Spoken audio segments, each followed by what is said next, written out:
कोई भी आज देश के अंदर जिन लोगों ने धरना पर बैठे हैं, आप उनकी मांगे उठाकर देख लो, उसकी शुरुआत भ्रष्टाचार से हुई होगी। चाहे आप भरत एनकाउंटर की हम बात करें, चाहे हम राम मंदिर के अंदर 3500 करोड़ चोरी की बात करें, सब भ्रष्टाचार है देश के अंदर। हर चीज पर भ्रष्टाचार। ये भ्रष्टाचार लोगों को मजबूर करता है रोड के ऊपर आने के लिए, अपने हकों के लिए आने के लिए, अपने अधिकारों के लिए आने के लिए। आपने कभी ये सोचा है इस देश में किसान रोडों के ऊपर बैठे थे? शायद आम लोगों के पास तो इसका डाटा भी नहीं होगा। मैं आपको ये बताऊं कि जब किसान लोग इस देश में धरने में बैठे थे ना, एक महीने का, सिर्फ मैं आपको 36 डेज का बता रहा हूं, 36 डेज का भारत सरकार को 70,000 करोड़ का नुकसान था। फिर वो नुकसान आप में से और हमसे ही वसूला जाएगा। तो मैं आज भी इस देश की सरकार से, प्रेजेंट गवर्नमेंट से ये रिक्वेस्ट करना चाहूंगा कि सर, यही बच्चे इस देश का भविष्य है सर। यही बच्चे कल जाकर कोई इंजीनियर बनेगा, कोई साइंटिस्ट बनेगा, कोई हमारे भारत देश का थल सेना का अध्यक्ष बनेगा, कोई वायुसेना का बनेगा, कोई नौसेना का बनेगा। लेकिन नहीं, ऐसे रोड के ऊपर बैठकर नहीं बनेंगे सर। कि आज बच्चे रोड के ऊपर धरने में बैठे हुए हैं, मांगे उनकी सही है, अगर वो कह रहे हैं कि आप उन मांगों को मानो। मैं ये नहीं कर रहा हूं कि आप हर मांग को मानो। मैं ये जानता हूं कि सरकार के पास क्या क्या समस्याएं होंगी। सरकार को ये लगता है अगर आज हमने इनकी मांग मान ली तो कल हर स्टूडेंट आके धरने पर बैठेंगे और हर आदमी जस्टिस मांगना शुरू कर देगा। हम किस किस को जस्टिस देंगे? नहीं सर, पहले आप ये देख लो कि उनकी मांगे क्या है। सच में उनकी जस्टिस को लेके मांग है या वो एक प्रोपेगेंडा फैला रहे? आपके पास तो लोकल इंटेलिजेंस यूनिट्स है, आपके पास तो आईबी है, आपके पास तो रिसर्च एंड एनालाइज विंग है, आपके पास तो दुनिया भर का प्रशासन है जो आपको हर सेकंड की रिपोर्ट देता है। जब आपको हर सेकंड्स की रिपोर्ट्स मिलती हैं तो आपको ये रिपोर्ट क्यों नहीं मिल रही कि आज जो इस देश में हो रहा है, एक अंदर ही अंदर एक वैक्यूम क्रिएट हो रहा है।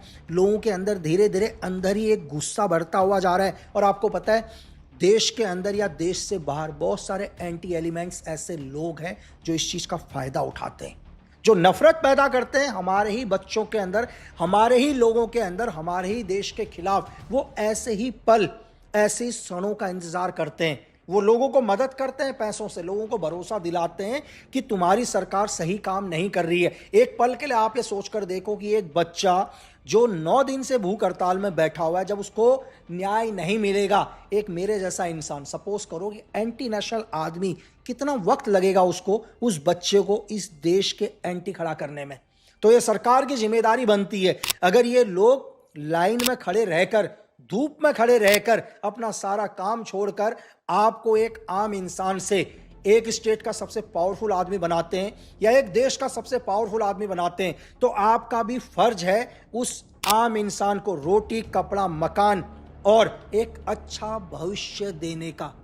और मैं देश की सरकार से, हर राजनीतिक पार्टी से, देश के अंदर जो भी इंटरनल इंटेलिजेंस विंग है, एक्सटर्नल इंटेलिजेंस विंग है, मैं उनसे भी एक विनम्र निवेदन करना चाहूँगा कि जो ये धीरे धीरे वैक्यूम बढ़ रहा है, ये आम नज़र आ रहा है, लेकिन आप ग्राउंड पर रियलिटी जाकर देखोगे तो अंदर से लोग बहुत नाराज़ हैं। लोग सिर्फ जस्टिस मांग रहे हैं और सरकार को बहुत जल्दी एक इन लोगों को जस्टिस देना चाहिए और लोगों को भरोसा दिलाना चाहिए कि हमारी देश की सरकार इस देश के हित में काम कर रही है। और ऐसा नहीं है कि वो बोलने से होगा।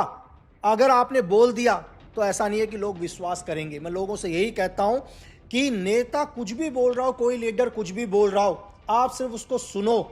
विश्वास तब करो जब वो अपने वादे को पूरा करे, क्योंकि बहुत सारे लीडर्स होते हैं जो दुनिया भर के वादे करके जाते हैं आपसे, लेकिन क्या सच में वो वादे ग्राउंड पर क्रिएट हो रहे हैं या नहीं? इस चीज पर मैं लोगों से एक चीज और कहना चाहता हूं कि इस देश के अंदर बहुत सारे लोग हैं, हर आदमी को पूरा लोकतांत्रिक अधिकार है। इस देश के अंदर आपको पूरी आजादी है कि आप इस देश में किसी भी पार्टी को सपोर्ट कर सकते हैं।